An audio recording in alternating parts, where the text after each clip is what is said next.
Bonjour à tous et bienvenue. Je suis Daniel Saltzman, je suis délégué à la communication externe et aux relations publiques de Radio France. Je suis arrivé il y a peu de temps, donc je suis ravi de vous rencontrer pour la première fois, même si on est à distance, connecté à distance aujourd'hui. Bienvenue donc à ce point presse durant lequel nous allons vous présenter la stratégie de distribution numérique de Radio France. Avec autour de la table donc Sybille Veil, présidente directrice générale de Radio France, Dana Astier, directrice des antennes et de la stratégie éditoriale, et Laurent Frisch, directeur du numérique et de la production. Nous avons également le plaisir d'avoir connecté les directeurs et les directrices de nos antennes, connectés à distance, ainsi que Catherine Doumit, directrice de la communication. Alors avant de commencer, merci à tous les participants de couper leur micro. Quelques points aussi, nous vous invitons à nous faire part de vos questions sur le chat de Teams au fur et à mesure des interventions qui vont suivre. L'idée est donc d'indiquer votre nom, votre média et la question complète que vous souhaitez poser, puisque à l'issue des interventions, donc, nous prendrons les questions dans leur ordre d'arrivée et nous vous passerons la parole. Mais au cas où, et ça a été le cas dans des exercices précédents à distance, certains d'entre vous auraient des difficultés de connexion. Voilà, n'hésitez pas à nous écrire vos questions en entier, votre question complète sur le chat du Teams au fur et à mesure, comme ça nous pourrons le lire à votre place. En cas de difficulté de connexion. Sans plus attendre, je passe maintenant la parole à la présidente de Radio France, Sybille Veil. Bonjour à toutes et à tous, j'espère que vous nous voyez bien et que vous nous entendez bien. En tout cas, on est très heureux de vous retrouver ce matin pour partager avec vous notre stratégie, nos dernières innovations sur le numérique, puisque ces derniers mois, vous l'avez vu, malgré la crise, malgré tout ce qui nous a occupés par ailleurs, on n'a jamais cessé d'avancer sur les développements numériques. Et c'est très heureux puisque la crise sanitaire a montré combien la société a besoin de son service public, besoin que ce service public soit fort. Or, aujourd'hui, cette force se joue sur le numérique. C'est là que se joue la bataille pour l'information de confiance auprès des citoyens, notamment les plus jeunes, et pour la diversité culturelle. Cette stratégie de force sur le numérique, je la porte depuis 2 ans avec toutes les équipes de Radio France et je les en remercie. Et elle franchit aujourd'hui une accélération supplémentaire qu'on voulait vous présenter. Notre ambition est que Radio France continue de montrer la voie de l'avenir de la radio et de l'audio parce que nous en sommes convaincus, la radio est le plus moderne des médias traditionnels. Et aujourd'hui, nous sommes à un moment très fort d'attente du public. Un chiffre l'illustre. Sur les 12 derniers mois, on a eu 2,5 milliards d'écoutes de nos programmes sur des supports numériques. Vous le savez, cela traduit le boom de l'audio, cette révolution numérique que le secteur de l'audio connaît à présent, après le secteur de la musique, de la vidéo ou de la presse écrite qui l'ont vécu avant nous. Et le marché de l'audio, ou de la radio sur le numérique, est en train de se structurer en ce moment même, ce qui rend évidemment la maîtrise de notre distribution encore plus essentielle. Et pour cette maîtrise de la distribution, on a 2 enjeux. Le premier, c'est de continuer à rendre nos contenus accessibles à tous. Mais le second, c'est de ne pas nous transformer en simples producteurs de contenu diffusés ailleurs. Parce que nous avons vocation à proposer une ligne éditoriale, y compris sur le numérique. Et son terrain d'expression ne peut être qu'une plateforme qui nous appartient. Aujourd'hui, un chiffre reflète cet enjeu. 32% de l'écoute de nos podcasts se fait sur nos sites et nos applications. Ce chiffre était encore de 16% il y a 2 ans. Il a doublé en 2 ans, c'est-à-dire qu'il y a 2 ans, 84% de l'écoute de nos podcasts se faisait sur des sites tiers, et notamment l'un d'entre eux. Aujourd'hui, ce chiffre est tombé à 68%. C'est la preuve que notre stratégie numérique, visant à garder le lien avec nos publics sur nos propres sites et nos applications, fonctionne. Et que tout en augmentant très fortement nos audiences numériques, il nous permet aussi de garder un lien fort et de ne pas cannibaliser l'écoute en direct de nos radios dont les audiences ont continué à monter. Et l'objectif que l'on s'est fixé dans le projet d'entreprise de Radio France pour 2022 est de parvenir à 50% d'écoute sur nos propres plateformes, donc 50% sur les plateformes tierces. Car notre stratégie a 2 piliers, le développement de nos plateformes et une distribution généreuse mais maîtrisée sur les plateformes tierces. Alors, s'agissant de notre propre plateforme, vous connaissez sans doute notre application Radio France qui a vu le jour fin 2018 et avant même sa première campagne de communication auprès du grand public lancée la semaine dernière, elle connaît déjà un certain succès auprès des auditeurs et des internautes. Je vous encourage d'ailleurs à la télécharger, non seulement parce que vous ne pourrez plus vous en passer, mais aussi parce qu'elle est une vraie vitrine de notre stratégie. Elle mise sur l'audio qui est en plein boom, porteur d'avenir, parce que le son est un média en phase avec notre temps et ses habitudes. Elle mise ensuite sur la diversité des usages et elle mise enfin, et c'est essentiel, sur la qualité de nos programmes et de nos offres. Parce que vous savez tous combien la puissance sur le numérique passe par l'expérience utilisateur sur l'interface, mais aussi par la variété, la richesse et la profondeur des contenus. Et notre application permet de s'immerger véritablement dans l'univers de Radio France et de remonter jusqu'à 10 ans en arrière. Cet accès à nos contenus depuis 10 ans est absolument unique. C'est la possibilité pour chaque utilisateur, pour tout un chacun, de comprendre l'époque, comprendre ses grands questionnements en faisant des allers-retours entre l'actualité et l'analyse, entre le prisme de nos différentes chaînes de radio. Je vais prendre quelques exemples. Tapez dans l'application réchauffement climatique, vous aurez plus d'une centaine d'entrées qui vous sont proposées, des billets scientifiques de la rédaction de France Info, des formats pédagogiques pour enfants, des séries documentaires de France Culture ou l'émission de référence de Mathieu Vidard, La Terre au carré sur France Inter. Tapez Rostropovitch ou tapez Damso le rappeur, vous aurez toutes les références. Tapez aussi publicité. Là, c'était pour m'assurer que tous derrière donc l'écran, vous me suivez bien dans l'explication de tout ce qu'on est capable de faire dans cette application qui est un néoposte de radio, qui estompe la frontière entre le direct et le podcast et qui rapproche véritablement les 2 formes d'écoute. Elle montre ainsi que Radio France poursuit sa mue vers un modèle mixte à la fois de direct et de podcast. Parce que l'époque est à la complexité, à la diversité des usages. Aujourd'hui, il n'y a plus une écoute, mais des écoutes. Un même auditeur peut attendre, selon le moment, que la radio le guide. C'est la radio en direct, qu'elle le suive. C'est une radio personnalisée. Qu'elle rassemble, c'est la radio pour tous. Ou qu'elle le distingue, c'est l'accès à des podcasts plus affinitaires en exclusivité. Et l'expérience que l'on propose, c'est de pouvoir vivre tout cela dans l'univers de Radio France, qui a l'image de cette belle maison, un lieu bouillonnement d'idées et de vie à tous les étages. Mais quand le public veut écouter nos contenus sur des plateformes tierces, nous respectons son choix. Simplement, nous voulons que cela se fasse dans le respect de l'intégrité et de la valeur de nos contenus. C'est le 2e pilier de notre stratégie. J'avais annoncé que 2020 serait l'année de la mise en ordre de notre politique de distribution.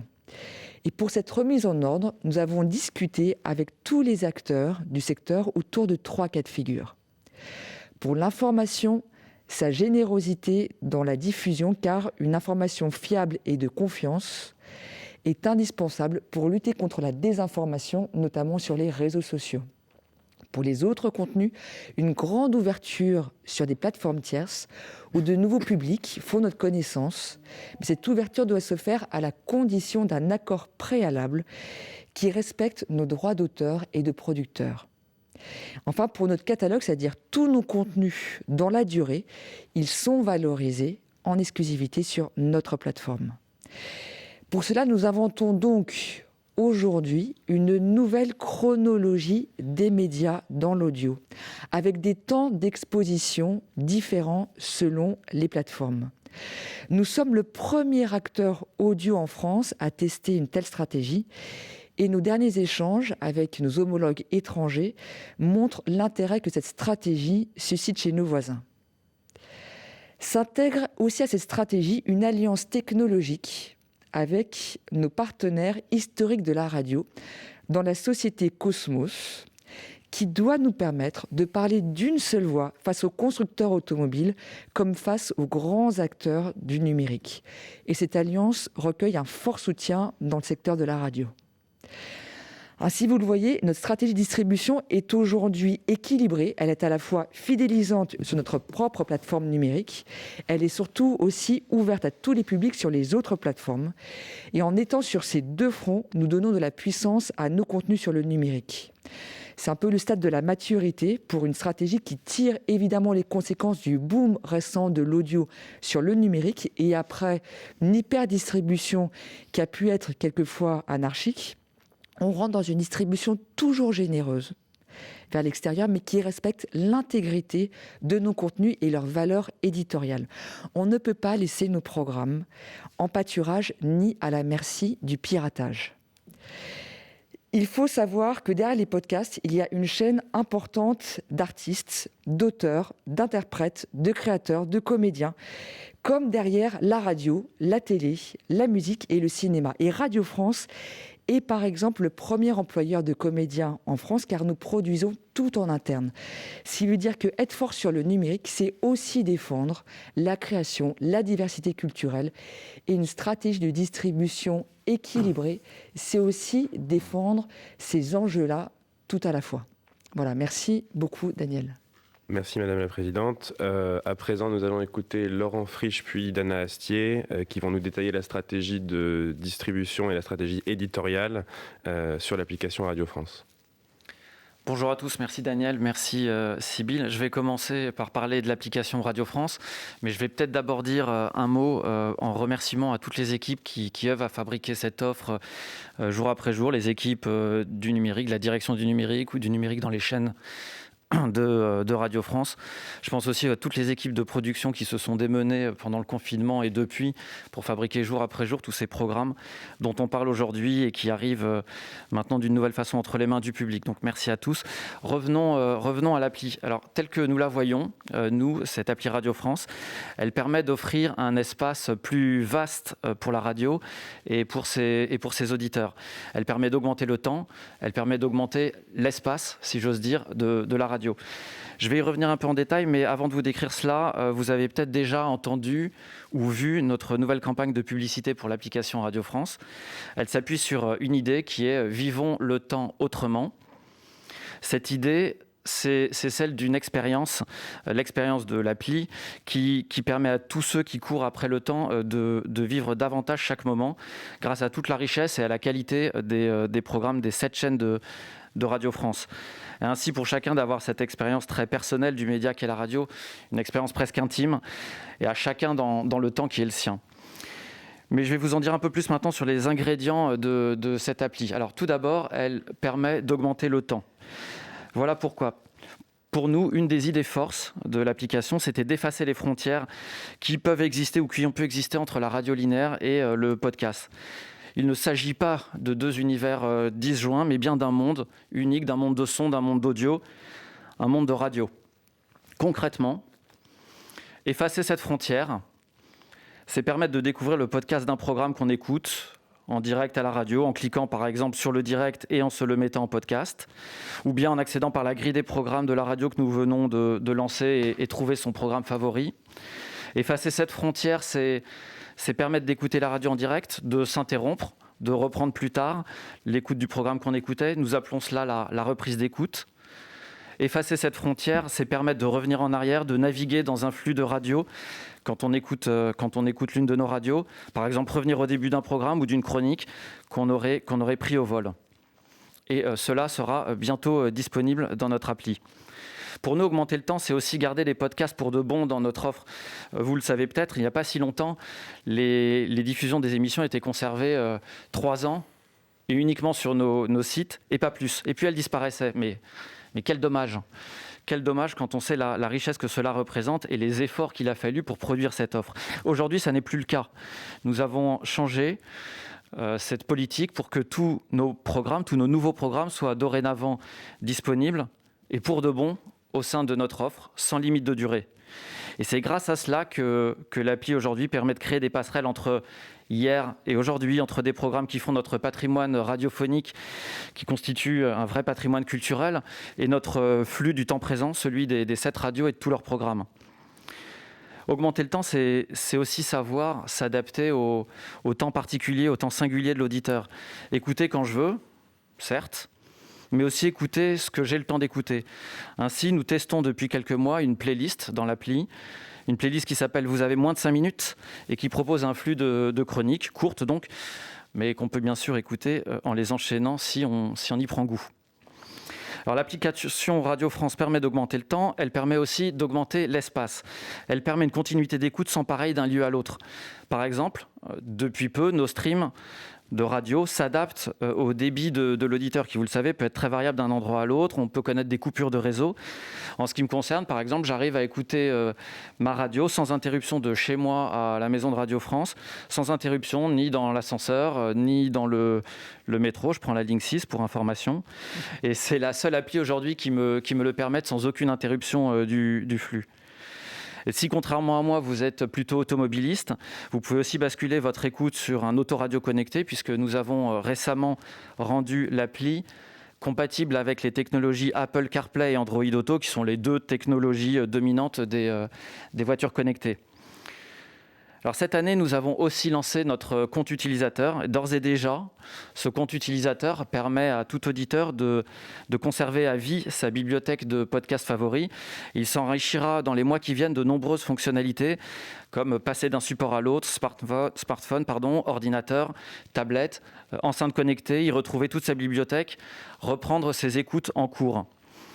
Ce compte utilisateur permettra aussi de mettre des épisodes en favoris, d'en faire des playlists, par exemple, je ne sais pas, avant un trajet en voiture ou en train, pour ses enfants, pour réviser des examens, pour se détendre, se passionner, pour apprendre, et ainsi de suite. Seule l'imagination de l'auditeur nous dira ce qu'il en fera. Alors, l'appli Radio France permet d'augmenter le temps, l'appli Radio France permet d'augmenter l'espace, l'appli Radio France permet aussi et surtout d'augmenter l'offre. Elle permet d'accéder à 1,5 million d'épisodes de podcasts et elle s'enrichit tous les jours de nos programmes diffusés par nos radios ainsi que des podcasts natifs que nous produisons en nombre. Pour s'y retrouver dans cette richesse, nous avons lancé cette année un onglet podcast qui propose plusieurs fois par jour un menu, des propositions d'écoute, tant des incontournables de la radio ou des podcasts que des surprises et des propositions de découverte. Par ailleurs, et je vous l'annonce aujourd'hui, nous sommes en train de concevoir un algorithme de recommandation de services publics. C'est le fruit notamment d'un travail de jeunes journalistes de Radio France qui ont été lauréats il y a quelques mois de notre accélérateur d'idées, un concours d'idées en interne à Radio France. Cet algorithme sur lequel ils ont travaillé n'a pas pour mission de faire du clic. Il a pour mission de personnaliser l'expérience d'écoute, de personnaliser la découverte en valorisant l'inattendu et la surprise. Cet algorithme, vous le verrez arriver dans quelques semaines, nous sommes en train d'y travailler. Par ailleurs, pendant le confinement, nous avons commencé à mettre en place des bouquets au sein de l'appli, des bouquets originaux et des sélections de podcasts. Je vais vous donner quelques exemples.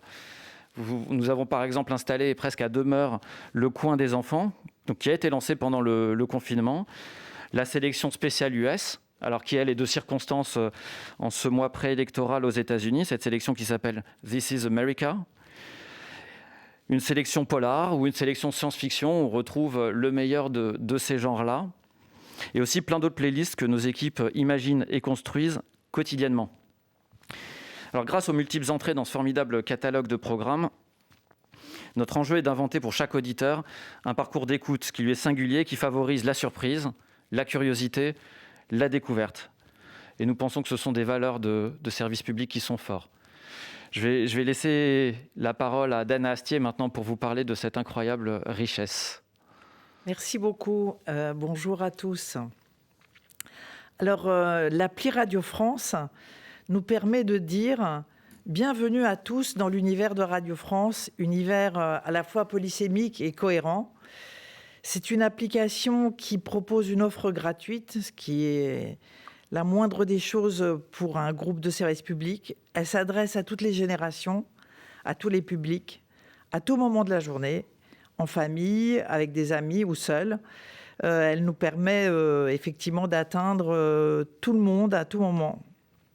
Elle permet aussi d'accéder très facilement, avec confort et qualité, aux 7 radios, aux 24 web radios et aux 44 locales de France Bleu. De plus, et c'est essentiel, on retrouve ce confort et cette simplicité d'accès pour le 1,5 million de podcasts produits depuis 10 ans par les antennes de Radio France, avec des incursions dans le temps long des émissions cultes telles que Radioscopie ou À Voix nue.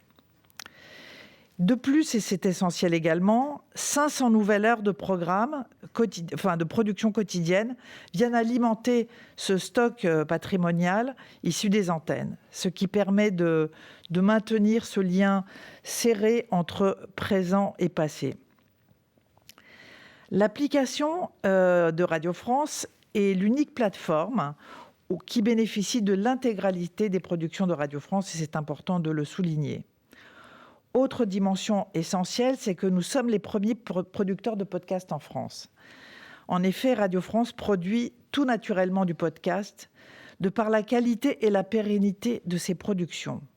D'où ce volume de production propre absolument inégalé, aujourd'hui proposé dans une logique à la fois de plaisir de retrouver les émissions que l'on aime, mais aussi de découverte, de découvrir aussi d'autres émissions, notamment lorsque l'actualité chaude l'y conduit. En savoir plus sur tel ou tel événement ou telle personnalité fait ressurgir l'ensemble des émissions qui lui ont été consacrées. Donc on voit bien que l'actu chaude fait vivre le catalogue. C'est toujours le présent qui fait vivre le passé proche ou lointain. Mais il y a plus. On peut découvrir aussi des podcasts natifs dont le volume ne cesse de croître, tant l'appétit des internautes est bien là, et tant également la reconnaissance du métier est là, puisque nous avons déjà gagné de nombreux prix à la fois en France et à l'international. Donc en fait, chaque antenne en matière de podcasts natifs labellise d'une certaine manière ces podcasts natifs qui attirent à la fois ses auditeurs fidèles, qui sont prêts à partir pour de nouvelles aventures avec leur antenne aimée, mais aussi de nouveaux conquis, tout de même rassurés par la notoriété de la marque initiale. Alors ce catalogue infini, il s'adresse à toutes les facultés humaines, c'est-à-dire aux émotions musicales de toutes sortes, émotions ludiques. On se détend, on se divertit et on rit aussi sur l'appli Radio France. Nous alimentons également ce goût de l'apprentissage de nos auditeurs et de nos internautes, encore et toujours plus, circuler à travers les disciplines, aussi bien en leur sein que de l'une à l'autre.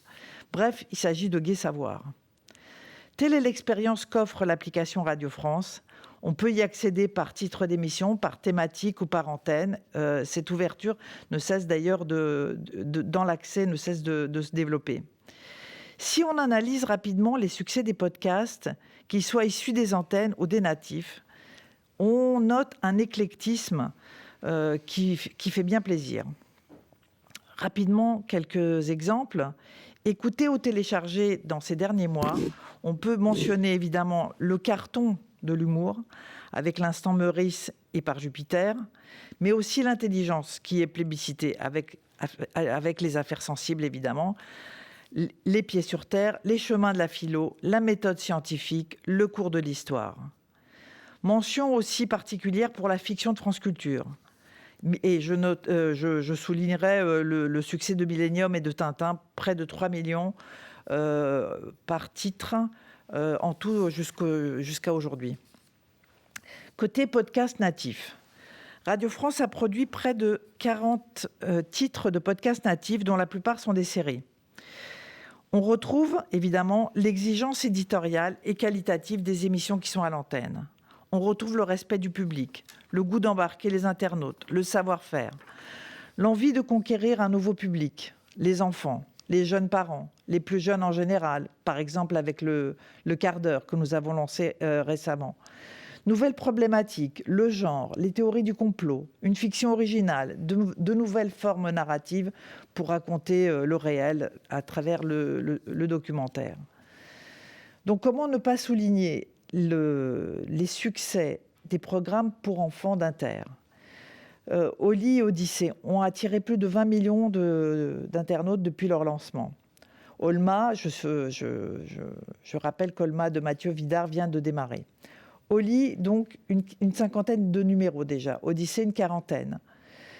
On notera également le succès de l'originalité côté fiction avec le projet Orloff. C'est l'occasion de faire connaître de nouveaux auteurs. On notera également la clinique de l'amour par France Culture, où on développe effectivement une nouvelle forme narrative pour raconter le documentaire.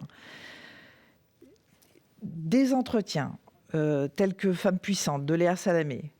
Côté info, Washington DC avec les MFP. On suit depuis plusieurs mois la campagne américaine. Le quart d'heure dont je viens de parler, qui est effectivement proposé par les rédactions de Radio France et mené par Céline Aslo. Et côté musique, on relèvera de nouveautés telles que Pop & Co de Rebecca Manzoni, Derrière les mots de Bertrand Dical et les 40 ans du hip-hop français de Mauve. Pour finir, un mot sur la musique.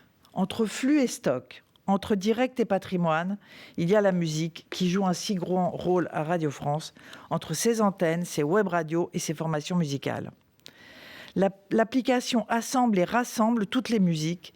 C'est une offre protéiforme, puissante, diverse et quasi totale. Le catalogue y est conséquent, pas encore exhaustif, ça va venir. Tous les genres y sont présents, bien entendu, toutes les formes aussi, concerts, entretiens, vision, critique, etc. Mais on y retrouve aussi les grands talents de Radio France, avec Laurent Goumard côté club, avec Tube & Co de Rebecca Manzoni, avec Open Jazz d'Alec Dulit, avec Full Sentimental de Didier Varro, Le Carrefour de l'Odéon. Bref, des émissions qui ne sont pas plus forcément toujours à l'antenne, mais qu'on peut retrouver très facilement. Enfin, les web radios, conçues par des programmateurs, des hommes, des êtres humains plutôt, de FIP, de France Musique et de Move, qui constituent évidemment aujourd'hui une alternative forte aux plateformes de streaming. Voilà ce que j'avais à prolonger de ce qu'a dit Laurent. Merci beaucoup, et nous allons donc écouter Laurent à présent sur la stratégie de distribution sur les plateformes partenaires. Oui, alors je reprends la parole pour vous dire quelques mots sur la façon dont nous comptons distribuer nos podcasts sur d'autres plateformes que la nôtre. Alors le principe est le suivant. Nous étions dans une sorte de situation quelque peu anarchique. Chacun pouvait venir se servir dans nos flux sans nous donner de garantie d'aucune sorte, sans respecter même parfois nos conditions générales d'utilisation. Et cela devenait problématique.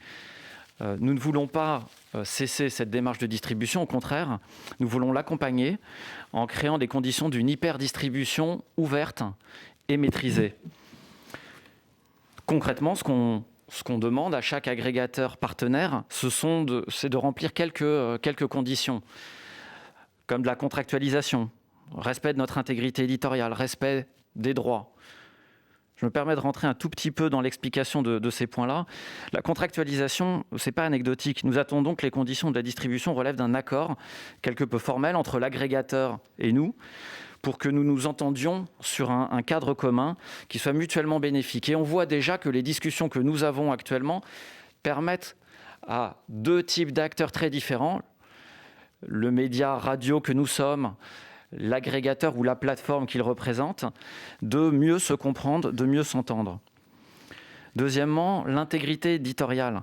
Nous attendons que nos choix éditoriaux soient respectés, que nos sons soient préservés dans leur intégrité, pas modifiés par des ajouts de quelque nature que ce soit, que nos données et nos visuels soient repris tels quels, sans aucune modification. Et puis enfin, et ça n'est pas la moindre des conditions, le respect des droits. Nous attendons que l'agrégateur obtienne les autorisations nécessaires auprès des ayants droit, le cas échéant qu'il s'acquitte des droits liés à la diffusion de nos podcasts, afin que cette distribution bénéficie aussi aux auteurs de nos podcasts. Ces accords, je le précise, s'établissent sans échange financier. Nous ne nous faisons pas rémunérer pour la distribution de nos podcasts. Et nous profitons aussi de cette nouvelle politique pour établir notre première chronologie de diffusion des podcasts. Sybille Veil l'a évoqué dans son introduction. Je vais la détailler un tout petit peu. Sur les agrégateurs avec lesquels nous passerons un accord, nous rendrons d'ici quelques temps nos programmes disponibles, nos programmes quotidiens disponibles sur ces agrégateurs pendant 1 semaine après leur diffusion. Nos programmes hebdomadaires seront disponibles, eux, pendant 1 mois. Nous faisons une exception pour les journaux radio et les programmes de lutte contre la désinformation, par exemple Le Vrai du Faux ou Les Idées Claires. Le Vrai du Faux de France Info, bien sûr, et Les Idées Claires de France Culture, bien sûr, qui seront disponibles plus longtemps, pendant 3 mois. Et je souhaite profiter de ce moment que nous passons ensemble ce matin pour vous annoncer aujourd'hui que nous venons d'ores et déjà de signer le premier de ces contrats de distribution avec Deezer. Nos équipes sont déjà en train de travailler au déploiement de cet accord et je voudrais remercier Louis-Alexis de Gemini, qui est le PDG de Deezer France. Je sais qu'il nous écoute. Louis-Alexis de Gemini et ses équipes pour les échanges efficaces et constructifs que nous avons pu avoir autour de cet accord de distribution. Mais notre distribution numérique comprend aussi un autre aspect. Ce sont ces nouveaux objets, les enceintes connectées. Vous savez peut-être qu'aux États-Unis, on constate dans les foyers que ces enceintes ont tendance à remplacer progressivement les postes de radio, donc au domicile des Américains. En France, nous ne savons pas encore quel chemin ils suivront et si ce sera exactement le même. Ce que nous savons d'ores et déjà, c'est qu'il y a une forte croissance des usages de la radio sur ces appareils. Avec 52 millions d'écoutes de nos chaînes depuis le début de l'année et des sommets atteints pendant le confinement, les enceintes semblent s'installer durablement dans l'univers de la radio. Alors 52 millions d'écoutes de nos chaînes, c'est aussi 2/3 de ces écoutes qui sont réalisées sur France Info. D'une part, grâce à l'extrême facilité d'accès au Flash Info, ce sont les titres de la radio qui sont mis à jour toutes les 10 minutes, mais d'autre part, grâce aussi à un podcast natif produit par France Info, spécifiquement pour les enceintes. C'est le Flash Echo, qui lui est produit 2 fois par jour. Nous continuons par ailleurs d'innover sur les enceintes connectées. Nous venons de lancer une appli, on dit un skill dans cet univers-là, un skill appelé France Bleu Foot, qui vous donne accès aux commentaires en direct des matchs de votre équipe de Ligue 1 ou de Ligue 2, des commentaires, et c'est là l'originalité, qui sont poussés par la station France Bleu locale de votre club. C'est-à-dire que ce sont des commentaires de supporters et pas des commentaires qui cherchent un équilibre. Il y a aussi d'ailleurs un résumé qui est proposé après les matchs par la locale de France Bleu qui suit votre équipe, et ce pendant toute la saison de football. Voilà, ça a démarré il y a tout juste quelques semaines et ça a démarré très bien. Enfin, et je terminerai par un mot là-dessus, puisque Sybille Veil l'a évoqué dans son propos, puisque nous parlons des enceintes connectées, je voudrais conclure en évoquant cette société commune, Cosmos, fondée cet été avec les groupes Lagardère, M6 et les Indés Radio. Nous annoncerons bientôt que 2 autres acteurs de la radio rejoindront cette société, dont l'enjeu est pour nous de sécuriser un accès simple qui restera intuitif à la radio pour ses auditeurs, et ce, notamment dans 2 environnements qui sont très très importants pour le média radio: les enceintes connectées, dont nous venons de parler, et les voitures connectées. Car comme vous le savez, le domicile et la voiture sont 2 lieux majeurs d'écoute de la radio. Or, dans ces environnements technologiques très particuliers, des acteurs internationaux, des constructeurs, opèrent des services dans lesquels il est très difficile de s'insérer et de trouver une voie vers le public quand on agit seul. Ce sont des environnements qui sont technologiquement fermés et nous sommes convaincus que, unis avec d'autres grandes maisons de radio, nous réussirons à dessiner un bel avenir pour la radio et pour ses auditeurs. Merci. Peut-être quelques mots de conclusion. Merci à Laurent Frisch et Dana Astier qui ont permis d'expliquer là où on est notre stratégie. Et donc, vous voyez à l'issue de cette présentation qu'aujourd'hui, Radio France a une stratégie complète de distribution qui comporte plusieurs entrées pour être partout. Une nouvelle politique de distribution qui s'appuie sur une chronologie du média radio. Et ça, c'est un élément qui est nouveau. Et donc, que Radio France porte avec une chronologie différente de mise à disposition de nos contenus selon les plateformes. des partenariats équilibrés avec les autres plateformes. Et le partenariat qui a été officialisé aujourd'hui avec Deezer est le premier d'une série qui va suivre. Donc c'est un partenariat important. Ensuite, une plateforme de référence de l'audio qui soit une alternative de service public aux autres plateformes. Ça, c'est notre plateforme Radio France que l'on fait grandir et dont on vous a présenté ce matin les dernières innovations, dont l'une d'entre elles a été bien présentée par Laurent Frisch, qui est le lancement prochainement d'un algorithme de service public. Et enfin, parce que nous voulons être partout, l'alliance que nous avons lancée avec nos partenaires et amis de la radio au sein de la société Cosmos doit nous permettre de défendre notre souveraineté en dialoguant avec les autres grands acteurs numériques, y compris les constructeurs automobiles, ce qui est un enjeu évidemment pour tous les acteurs du monde de la radio, dont on est très heureux de pouvoir partager au sein d'une alliance technologique l'ensemble des préoccupations du secteur et d'être fédérés, d'être unis pour faire face à des évolutions extrêmement importantes qui bouleversent les conditions d'écoute de la radio. Merci beaucoup à tous. Nous allons maintenant passer aux questions. Il me semble donc que nous avons une question, en tout cas une série de questions de Thierry Amar de 100% Média. Est-ce que Thierry, vous voulez la poser directement ? Si vous... Oui, bonjour. On vous entend. Vous m'entendez ? Très bien. Première question, oui, effectivement, c'est une précision d'abord d'Anna Astier d'être le premier producteur de podcast. Est-ce que vous le j'imagine que oui. Je cherche une question, puis après vous répondrez. Deuxième question, est-ce qu'on peut imaginer à terme l'arrêt des applis de chaque radio pour privilégier celle de Radio France ?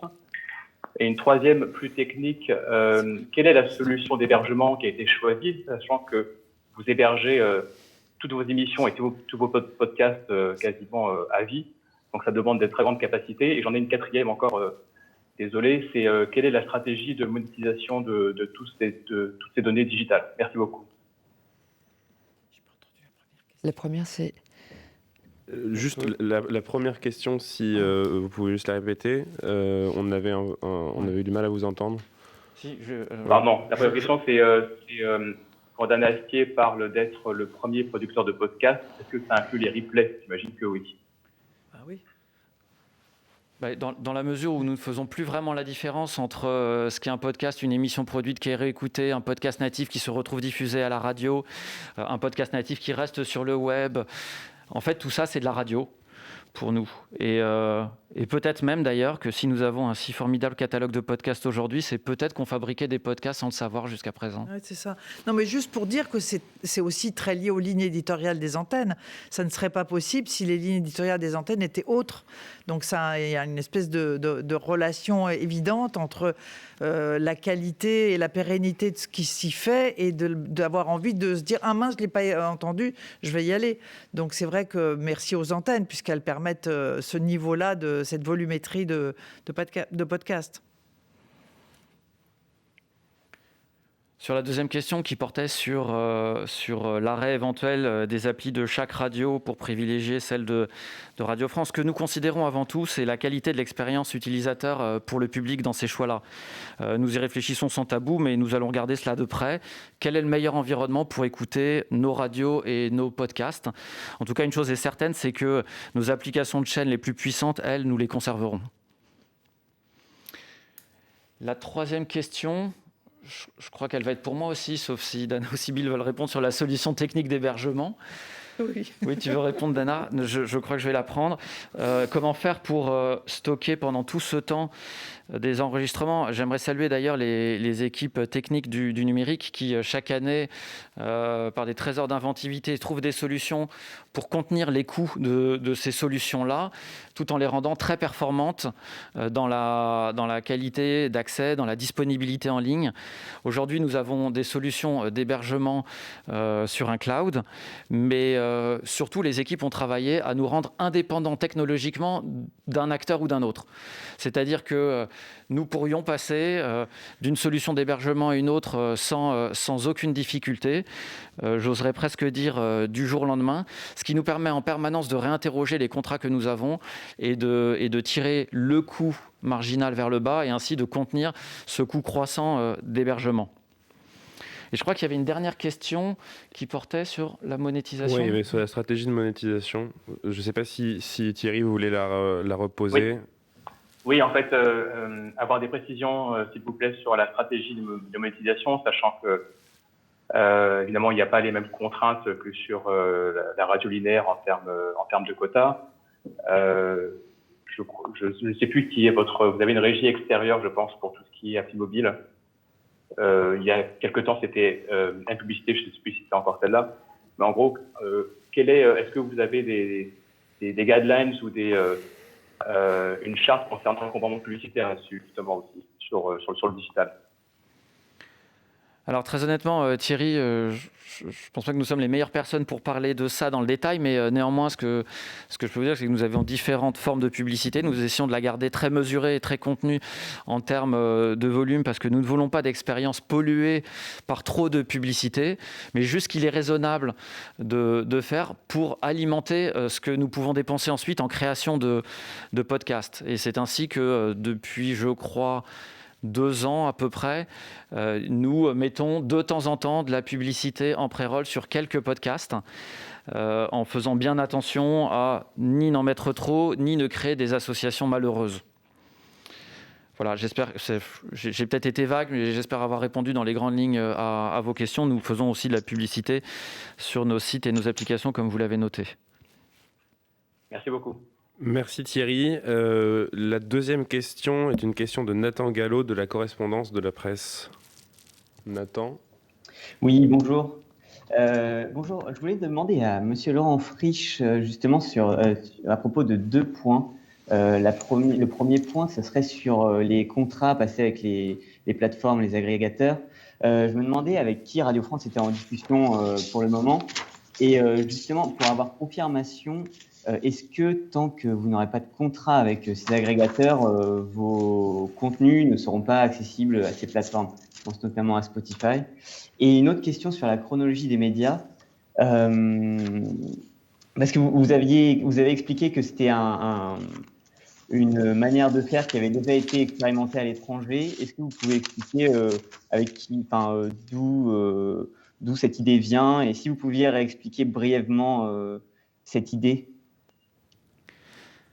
Alors, merci de la question. Je ne vous dirai pas les noms des acteurs avec lesquels nous sommes en train de discuter. Il y en a plusieurs et nous menons autant de discussions en parallèle que nos capacités humaines nous le permettent.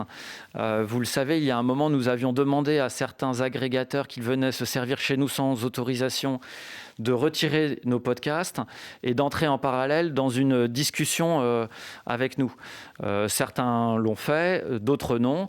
Nous ne sommes pas allés plus loin parce que nous privilégions, comme vous l'avez compris, la bonne compréhension des enjeux mutuels.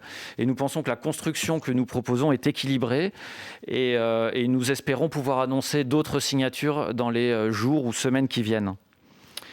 Sur votre deuxième question, non, ce n'est pas un modèle qui est inspiré de l'étranger, qui est peut-être inspiré d'autres médias que la radio, mais pas de l'étranger. Nous avons une écoute, par contre, d'autres médias qui suivent attentivement ce que nous faisons, peut-être pour s'en inspirer. Et l'idée vient de ce que nous constatons sur les agrégateurs, que l'usage principal que le public fait de nos podcasts est un usage vraiment de replay, c'est-à-dire d'écoute très proche du moment de diffusion. Je vais vous donner 2 exemples. Pendant le confinement, où nous étions malheureusement obligés de moins produire, contraints de moins produire pour nos radios, des programmes patrimoniaux ont formidablement bien marché. Alors même qu'ils n'étaient plus produits en frais pour les antennes. Par exemple, Affaires sensibles ou Les chemins de la philosophie. Pourtant, ils ont cartonné pour une raison simple, c'est que nos supports, nos sites web et l'application Radio France ont permis de les exposer à leur juste mesure. Alors que même ce qu'on constatait sur les agrégateurs était que n'étant plus produit en flux, il n'était plus trouvé, il n'était plus déniché, il n'était plus découvert. Le deuxième exemple, ce sont les podcasts natifs. Ou prenons même l'exemple du quart d'heure que nous venons de lancer. À l'heure actuelle, l'essentiel des écoutes de ce podcast est fait sur l'application Radio France. Et pourquoi ? C'est qu'au sein de cette application, et par le fait que nous sommes souverains éditorialement, nous avons les manettes pour choisir de faire découvrir telle ou telle proposition, tel ou tel programme au public. Nous arrivons à faire découvrir des programmes qui ne trouvent pas voix au chapitre dans ces agrégateurs au sein desquels ils sont noyés. C'est pour ça que la logique de notre fenêtrage, de notre chronologie, si vous voulez, c'est d'organiser une fenêtre de replay au sein des agrégateurs et une fenêtre longue, du temps long, du catalogue au sein de l'appli Radio France. Merci Laurent, merci aussi pour cette deuxième question. Nous avons une troisième question de Caroline Bonacossa de Stratégie. Oui, bonjour à tous. Une question concernant Cosmos. Cosmos, c'est aussi un projet d'application avec un accès à de l'écoute linéaire. Et je voudrais savoir qu'est-ce qu'on ne trouvera pas sur Cosmos, qui est sur l'appli de Radio France. Je pense notamment au podcast natif et au replay dans la durée, puisque vous proposez sur l'appli 10 ans de replay. Merci. Merci Caroline pour la question. L'enjeu de Cosmos, je l'aurais dit, est assez disjoint des enjeux pour nous de l'appli Radio France et de nos sites web.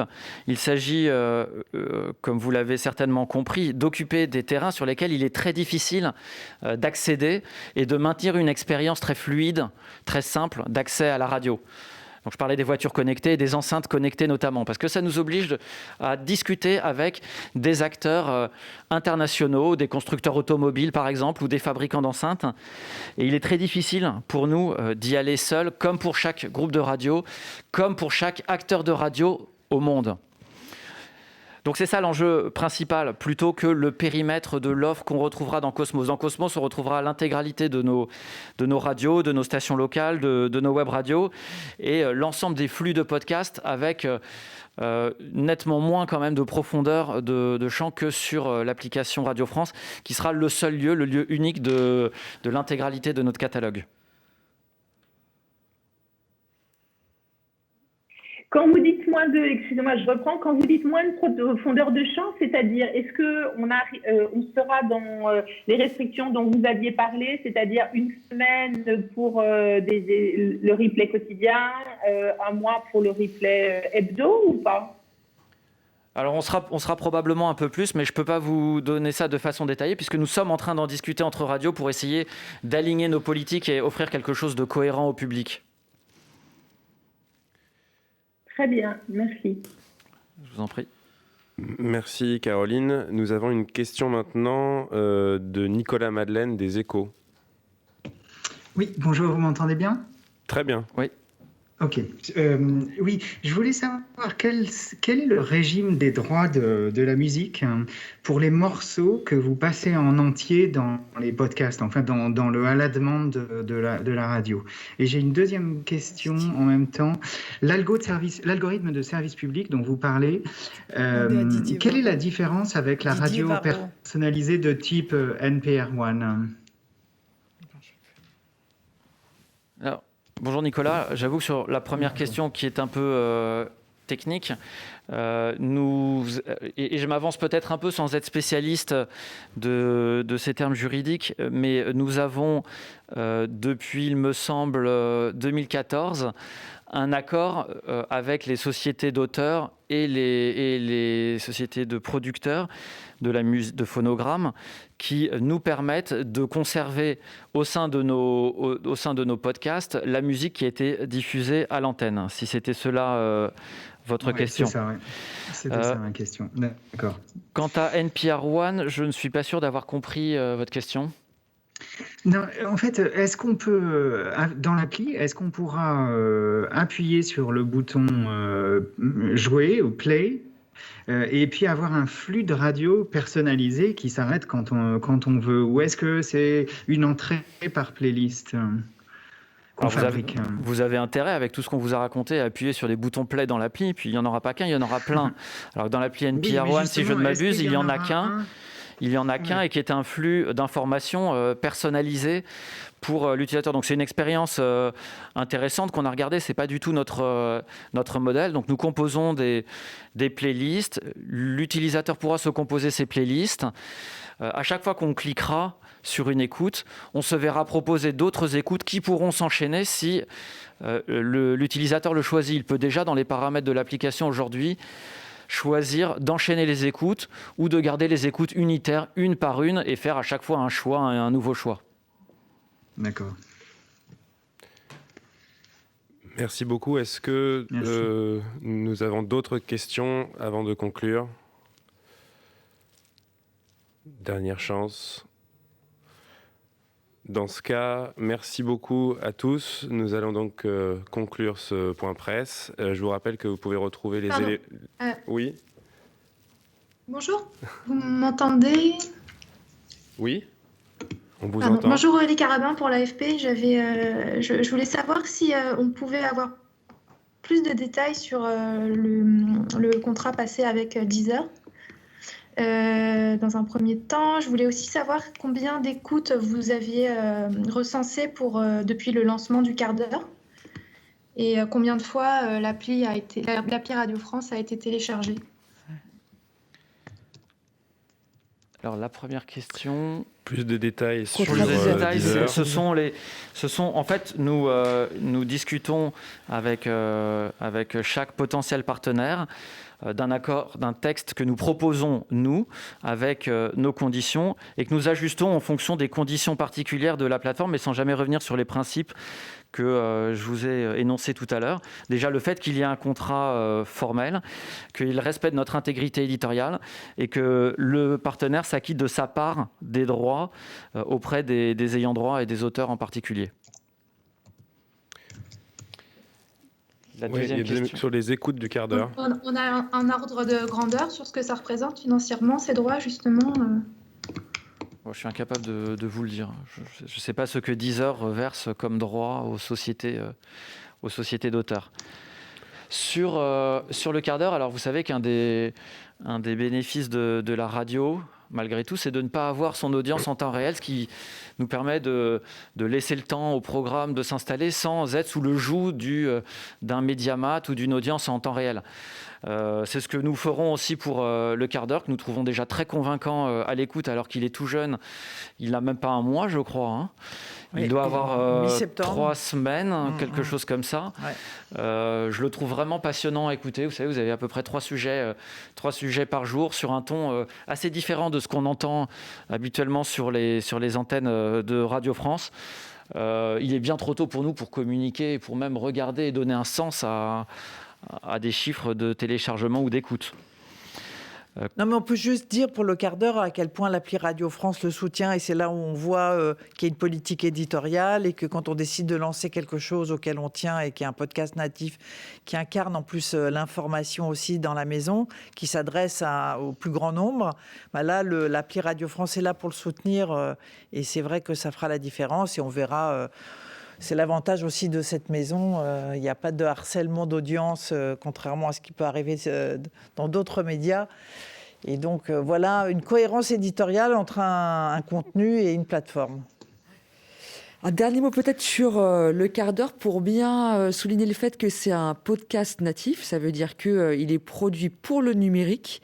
C'est ce qui permet d'être très innovant dans la narration de l'information, dans la présentation par Céline Asselot de l'actualité, avec une entrée très personnelle qui casse un peu les codes de la narration de l'information habituelle.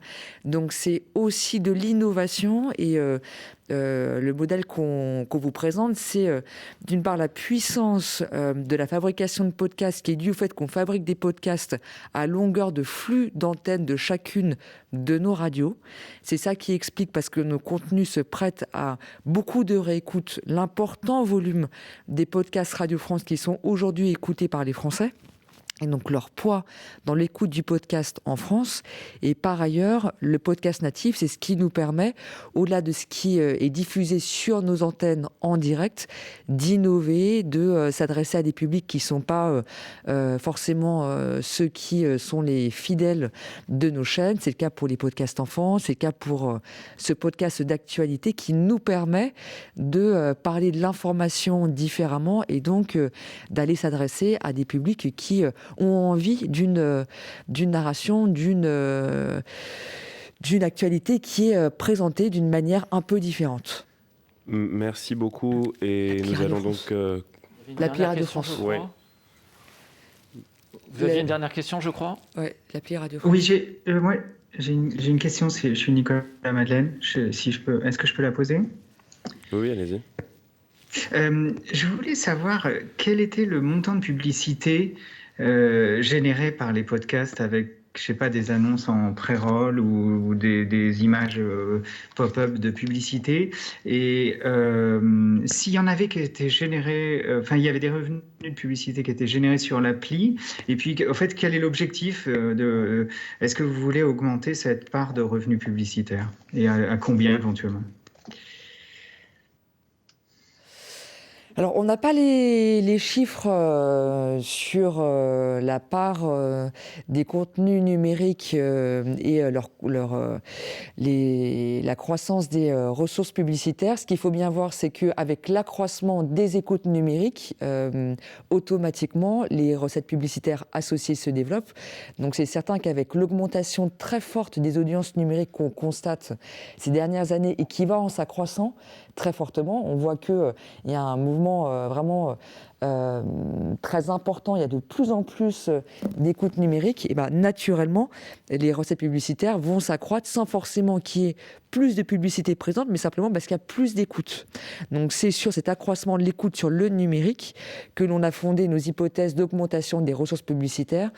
Là, je vous avoue que je n'ai pas les chiffres qu'on avait peut-être évoqués à d'autres occasions, puisqu'ils sont inscrits dans la trajectoire financière de l'entreprise jusqu'en 2022, puisqu'on a évidemment pris en compte l'augmentation de cette partie de recettes publicitaires qui est due, encore une fois... Dans les 42 millions, c'est ça ? Non, c'est en plus. Les 42 millions, c'est que pour la publicité hertzienne. D'accord. Voilà. Et donc, les recettes publicitaires numériques vont au-delà de ces 42 millions d'euros. Et elles sont environ d'une dizaine de millions d'euros. Et les hypothèses qu'on a prises reflètent le fait qu'il y a de plus en plus d'écoutes numériques, de plus en plus d'accès à nos applications, à nos sites, et que sur les plateformes tierces sur lesquelles nos contenus sont écoutés, on est évidemment associé aux recettes publicitaires générées, ce qui est une reconnaissance de nos droits de producteurs et qui permet aussi de contribuer au financement de toute la filière de création de podcasts. Merci beaucoup. Merci beaucoup à vous tous. Nous allons donc conclure. Je suis désolée, Aurélie Carabin, j'ai pas eu ma réponse sur les téléchargements de l'appli. Radio France. Combien de téléchargements ? Ouais. Ah oui, sur les chiffres de fréquentation de Radio France. Combien de téléchargements de l'application Radio France ? C'est 1 million. Alors, c'est très dur de savoir exactement combien de téléchargements on a. Par contre, on sait qu'aujourd'hui, on a un demi-million d'utilisateurs chaque mois, de gens qui viennent une vingtaine de fois peut-être par mois fréquenter l'application, à date. Et cela avant qu'on n'en parle jamais à l'extérieur de Radio France ou qu'on lance notre campagne de publicité. Merci. Merci beaucoup. Vous pouvez retrouver... J'en profite un instant pour rectifier parce que sur la question précise posée par Nicolas Madeleine sur les recettes publicitaires numériques, le chiffre que j'ai donné, c'est une projection qui englobe toutes les recettes publicitaires au-delà de la publicité hertzienne. Donc si on regarde le chiffre d'affaires sur des podcasts, c'est des montants qui sont bien moindres et qui sont plutôt en dessous des 5 millions d'euros. Donc... on est sur une tendance qui s'accroît progressivement, mais encore une fois, ce n'est pas lié à l'augmentation du volume de publicité, c'est vraiment lié à l'augmentation des audiences. Merci. On espère avoir répondu à toutes vos questions. N'hésitez pas à retrouver donc, le replay de ce point presse sur notre site internet et également le dossier de presse que normalement vous avez reçu pendant cette conférence. Merci beaucoup à tous et à bientôt. Merci beaucoup de nous avoir suivis. À très bientôt. Au revoir. Au revoir. Merci.